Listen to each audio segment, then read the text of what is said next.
Gak apa-apa. Semuanya lengkap aja lengkap. Ada suara udah belum? Ya, Bang Basit. Ambil suara cepet cepet cepet cepet. Suara. Mikrofonnya tadi. Yang jelas. Slotnya habis slotnya.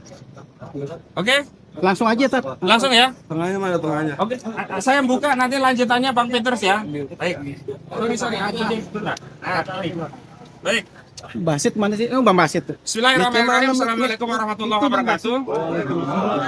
Rekan-rekan media sekalian, terima kasih atas kehadirannya. Hari ini kami ingin menyampaikan pemeriksaan klien kami hari ini yang diperiksa hari Kamis tanggal 15 Mei 2025 adalah Dr. Roy Suryo dan Dr. Tifa yang tadi sudah kami antar masukkan untuk keterangan lebih lanjut di dalam terjadi apa.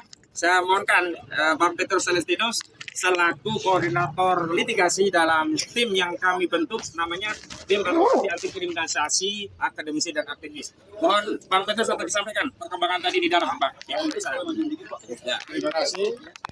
Tadi tepat pukul 10 kami mendampingi Mas Roy Suryo dan Dr. Viva sebagai yang diundang oleh pihak Polda Metro Jaya untuk klarifikasi, dan pada saat ini baik Mas Roy Suryo maupun Dr. Diva sudah ada di ruangan penyelidik ya, yang Roy Suryo di unit 1 sedangkan Dr. Diva di unit 4.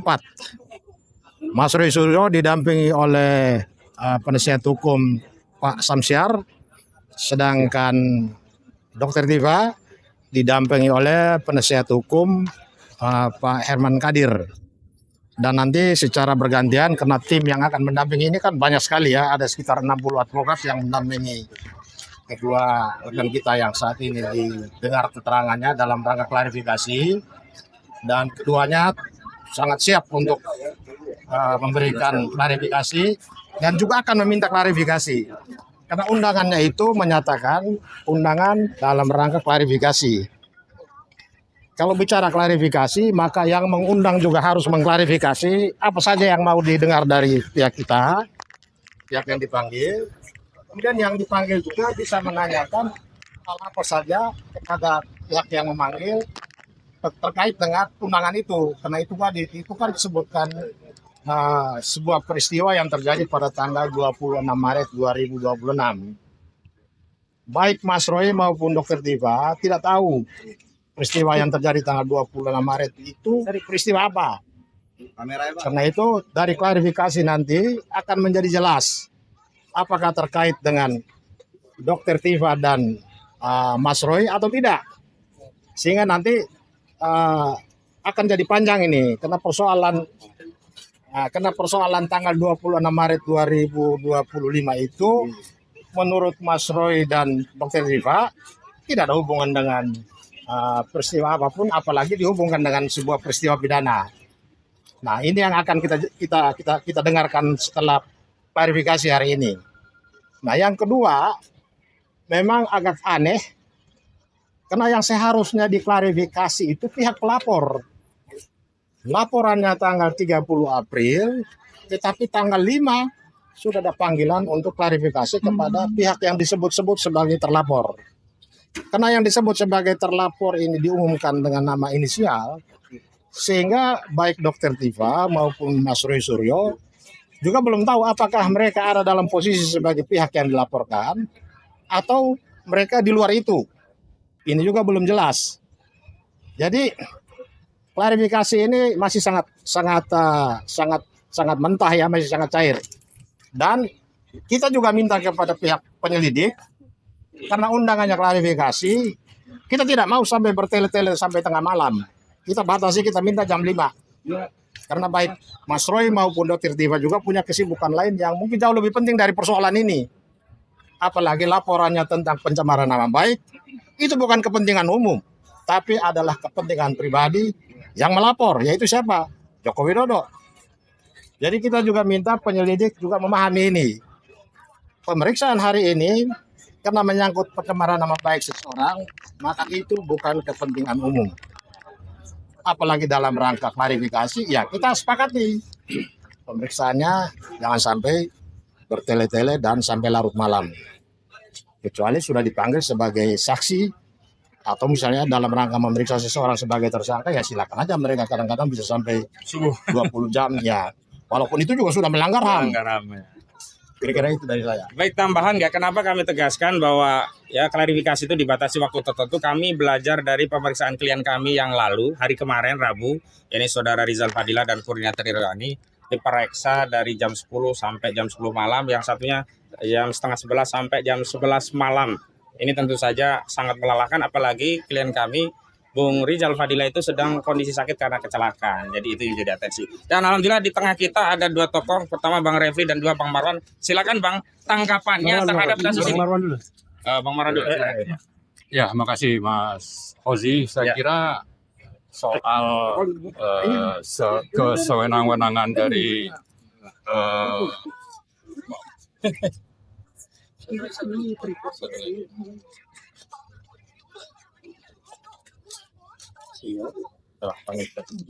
ya, jadi sikap dari Polri ini sangat pantas kita pertanyakan, karena saya kira yang lebih dulu melaporkan itu adalah teman-teman TPUA ke Polri, Barreskrim. Itu tidak jelas, tapi ini yang datang tanggal 30 April namanya Joko Widodo, bukan presiden lagi, ini kok langsung cepat diproses. Maka kita sangat khawatir proses yang terjadi untuk teman kita, Gus Nur dan Bambang Tri, itu terulang. Ya. Kenapa? Karena memang kasus yang kita gugat itu adalah tentang keaslian atau kebenaran dari ijazah Joko Widodo, dan itu tidak pernah terjadi pembuktian di pengadilan, tapi yang menggugat justru dihukum 6 tahun. Nah, kita khawatir nih nanti 5 orang teman-teman kita ini mengalami kasus yang sama. Padahal kalau dulu mungkin bisa terjadi karena Joko Widodo itu masih presiden. Kalau sekarang presidennya itu Prabowo. Jadi kita mengingatkan Polri untuk patuh taat kepada konstitusi. Siapa yang bermasalah itulah yang diproses. Kalau dikatakan bahwa terjadi fitnah, misalnya dialami oleh Joko Widodo, nah fitnahnya seperti apa? Mana ijazah aslinya? Kalau ijazahnya tidak jelas, lalu mengaku-ngaku difitnah, sementara teman-teman 5 orang ini minimal ya, ada yang lain sebetulnya. Pak Abraham Samad juga sebetulnya termasuk yang akan dipanggil katanya, menurut beliau ini. Nah, buktikan dulu ijazahnya memang asli, lalu setelah itu silakan kalau ini disebutkan sebagai fitnah. Jangan yang dilakukan sebaliknya. Nah, karena itu kita sangat mengkhawatirkan polisi ini bekerja bukan atas dasar kepentingan negara, kepentingan rakyat, dan kepentingan kebenaran, ya, tetapi bekerja untuk kepentingan Joko Widodo. Itu satu hal. Yang kedua, kita ingatkan juga bahwa proses dulu yang digugat itu buktikan bahwa ijazahnya itu memang benar asli, dan kalau memang tidak maka ini harus menjadi tugas polisi untuk memproses itu dulu. Jangan melakukan kriminalisasi ya kepada teman-teman kami, ya, terutama Mas Roy, Bu Tifa, Pak Rizal, Mas Rismon, bukan Mas tapi Lai ya, Lai Rismon, dan juga Bu Kurnia. Ini harus dibuktikan dulu. Dan yang berikutnya saya juga ingin ingatkan, kalau sampai ini terjadi mengulang kasus Gus Nur dan Bambang Tri, maka polisi sudah melanggar konstitusi, melanggar HAM, dan sebaliknya juga kita ingin supaya teman-teman kita itu diperlakukan seperti seharusnya mengikuti pro justisia, ya. Saya kira ini harus dijalankan. Dan yang terakhir, saya berharap Pak Prabowo itu sekarang jadi presiden. Jadi jangan biarkan polisi bertindak mengikuti keinginan Joko Widodo yang sudah melakukan kriminalisasi terhadap 2 orang yang saya kira statusnya masih dihukum 6 tahun. Ya, memang sudah lepas sementara tapi belum tuntas. Ya, ini saya kira jangan diulang, jangan dibiarkan seperti ini, dan ini adalah tugas Pak Prabowo. Ingat, Anda tanggal 20 Oktober itu sudah bersumpah. Ya, salah satunya itu akan menjalankan fungsi presiden, tugas presiden itu sebenar-benarnya, seadil-adilnya, jangan justru ikut di bawah kendali Joko Widodo. Karena kalau hal itu yang terjadi, maka kita sangat menyayangkan Anda sebetulnya, ya Pak Prabowo itu akan hanya menjadi proksi, ya, menjalankan fungsi Joko Widodo 3 periode, dan kita tidak mau itu. Ya, buktikan bahwa polisi ada di bawah kendali Anda, jangan mengikuti agenda dari Prabowo untuk nanti Jokowi untuk nanti menangkap teman-teman kami tadi. Saya kira itu mungkin. Makasih. Langsung Bang Refli mungkin ya, biar efektif. Maaf. Jadi pegang aja. Pegang aja dah. Ya. Assalamualaikum warahmatullahi wabarakatuh. Assalamualaikum warahmatullahi wabarakatuh. Keren cadas. Jadi kawan-kawan semua, ada 3 kasus yang sedang berproses saat ini. Pertama adalah yang saya hitung berdasarkan yang sudah berproses ya. Yang lainnya seperti pengaduan dan lain sebagainya belum saya hitung. Pertama adalah gugatan perbuatan melawan hukum yang diajukan oleh Dr. Taufik di Pengadilan Negeri Surakarta.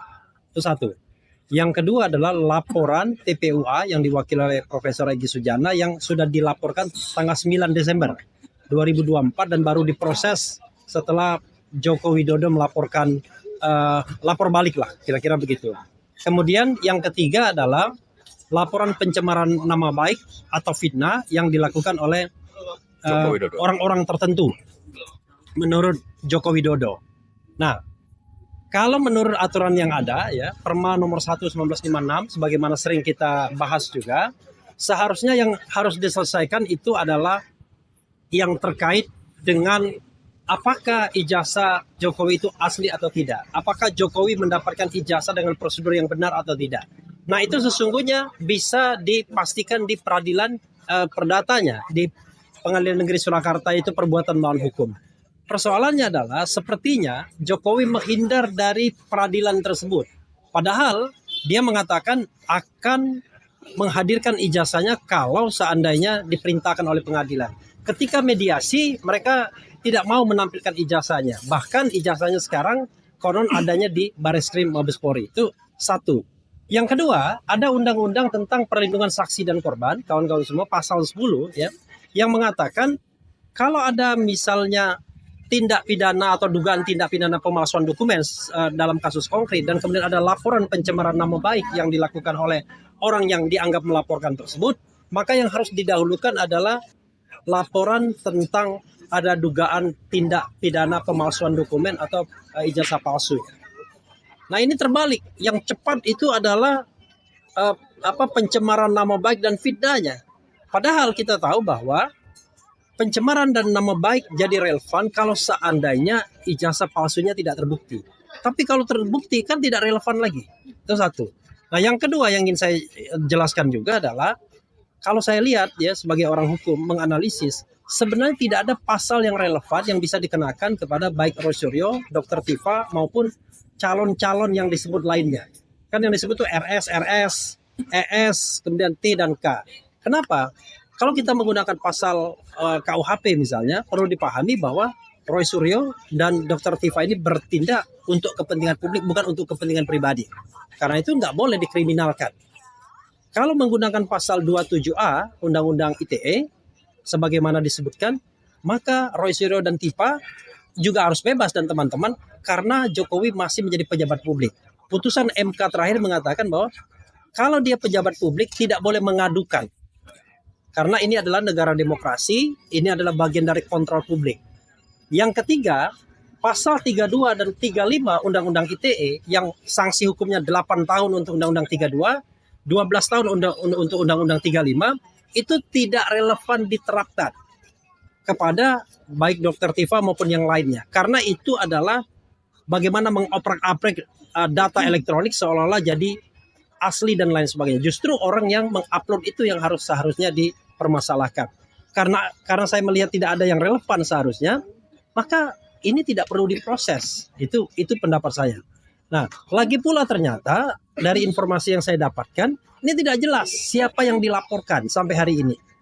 Jadi dalam undangan klarifikasi yang saya dengar dari Rizal Fadila misalnya, ketika ditanyakan siapa yang dilaporkan, nggak jelas.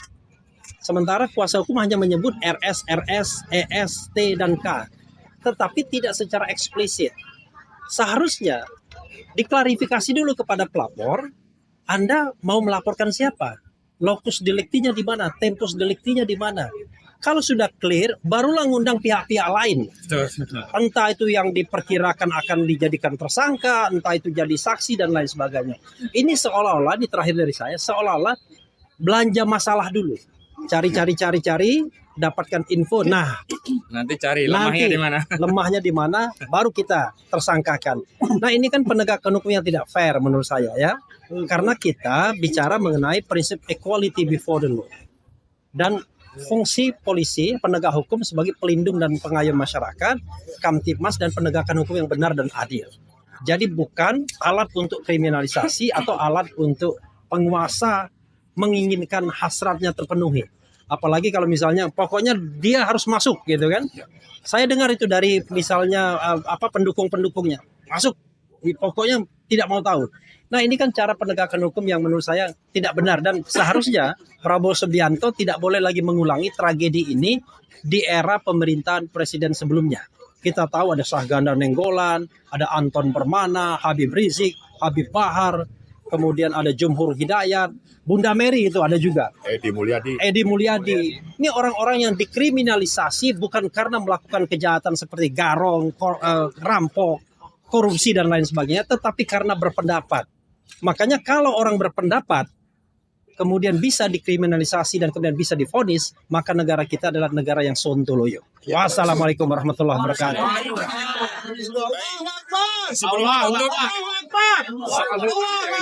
Sebelum ditutup, ada pertanyaan dari kawan-kawan media? Kalau cukup, kita cukupkan. Ada pertanyaan? Cukup ya, baik. Terima kasih. Siapa? Mau menyampaikan? Oh, mau menyampaikan, boleh. Bang, ini dulu. Saya dulu. Ya, nanti Bang Azam. Ya. Ya, habis ini Bang Azam ya. Gantian aja kita. Sedikit aja. Ya. Baiklah, terima kasih. Pemeriksaan hari ini adalah klarifikasi, bukan penyelidikan, bukan penyidikan. Klarifikasi itu hanya mengkonfirmasi hal-hal yang tidak substansi. Sehingga saya kaget juga ada pemeriksaan sampai 12 jam dan sebagainya, ditanya apa itu, 13 jam dan sebagainya, apa itu. Ini adalah klarifikasi, itu seharusnya apa yang dilaporkan, tuntutannya apa, dugaan pidananya apa, lokusnya di mana, temposnya kapan, itu seharusnya. Ya kan? Dan satu hal lagi, ini sebenarnya teman-teman ini adalah mewakili rakyat Indonesia. Sehingga tidak bisa dikenakan pasal 310, 311 karena ayat 3-nya menyatakan demi kepentingan umum maka tidak dapat dilakukan tindak pidana. Jadi satu hal lagi yang penting saya tekankan yaitu masalah kenapa teman-teman ini selama ini mempertanyakan ada dugaan tidak ada ijazah itu. Karena pada peristiwa persidangan Gus Nur dan Bambang Tri itu objeknya adalah ijazah. Tapi ijazah itu tidak disampaikan. Sehingga diduga tidak diberikan, tidak ditunjukkan. Sehingga diduga dia tidak punya ijazah. Oleh sebab itu, teman-teman beritiket baik, datang ke Gajah Mada, bahkan datang ke rumah Jokowi, bahkan bersurat lebih dahulu, istilahnya ketok pintu lah, ya kan, untuk mempertanyakan. Tapi tidak ditanggapi. Nah ini kan masalahnya seperti ini. Dan satu hal lagi, seperti Bang Refki katakan, bahwa laporan ini sudah didului oleh TPUA, bahkan ke Mabes Polri. Yang mana kalau demikian, ketentuan pasal 10 Undang-Undang 31 tahun 2014, yaitu perlindungan saksi dan korban, jika ada laporan lebih dulu, maka tidak bisa dilaporkan pencemaran nama baik. Kalau itu sampai terjadi presiden seperti ini, Tidak ada laporan di Indonesia ini. Setiap laporan ditangkal dengan itu. Padahal ketentuannya wajib diselesaikan dulu laporan pertama sampai inkrah. Karena beliau ini yang melapor lebih awal. Itu saya. Terima kasih. Ya. Jadi ada hal yang penting, ini yang nggak bisa dibantah. Jadi setiap pejabat negara itu boleh dikritik. Apa dasarnya? Dasarnya yaitu putusan 105 MK P22 dan 24 tahun 2024. Itu jelas di putusan MK 105 menyatakan bahwa pejabat negara, pemerintah, korporasi, kelompok masyarakat itu boleh dikritik. Maknanya apa? Maknanya setiap pejabat negara atau pejabat pemerintah itu tidak boleh melaporkan. Ini penting untuk kita sampaikan. Kalau kita bicara kepada dua orang yang sekarang diangkat menjadi dewas tertinggi Danatara, itu berdasarkan Kepres 30 yang langsung diangkat oleh Presiden Prabowo. Berarti maknanya apa? Maknanya pejabat negara dengan dapat gaji yang cukup besar dari APBN dan uang rakyat. Tapi itu harusnya tidak boleh melaporkan. Boleh dikritik malah di putusan MK. Sebab putusan MK itu tertinggi. Jadi itu poin yang tidak bisa dibantah. Setiap pejabat negara tidak boleh melaporkan, boleh dikritik.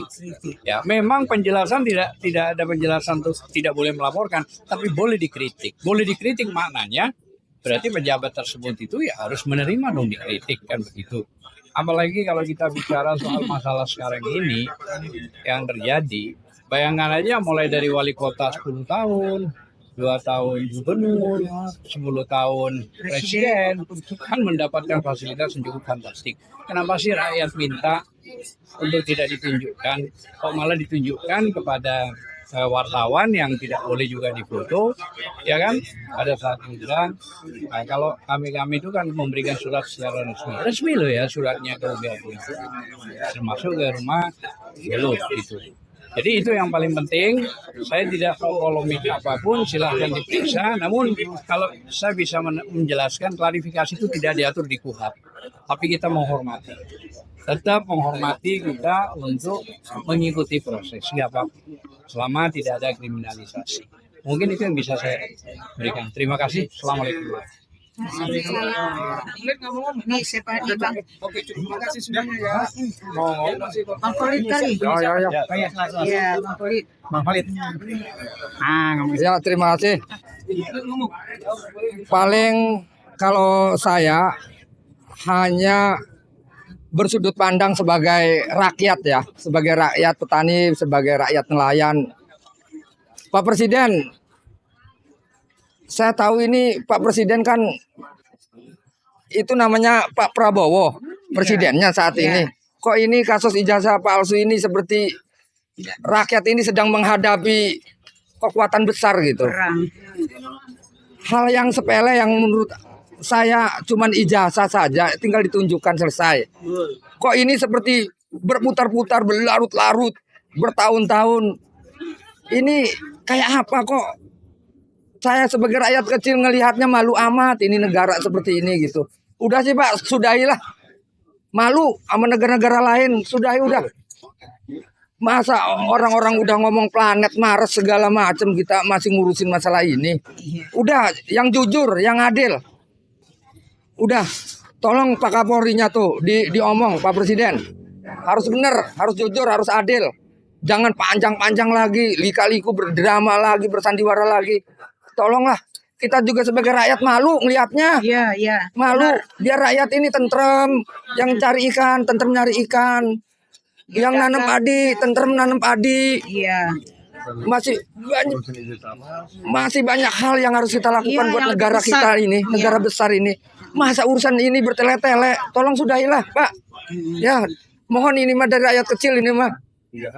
Saya emang nggak bisa ngomong hukum atau apa, tolong minta seadil-adilnya hukum ini ya. Terima kasih. Assalamualaikum warahmatullahi wabarakatuh. Allahu Akbar. Allahu Akbar. Allahu Akbar. Sudah. Assalamualaikum warahmatullahi wabarakatuh. Sedikit saja himbauan dari Oma ya. makin berlarut-larut persoalan ini, makin terbuka lebar semua kasus. Dan makin tidak enak ya tidurnya Pak Jokowi dan keluarga.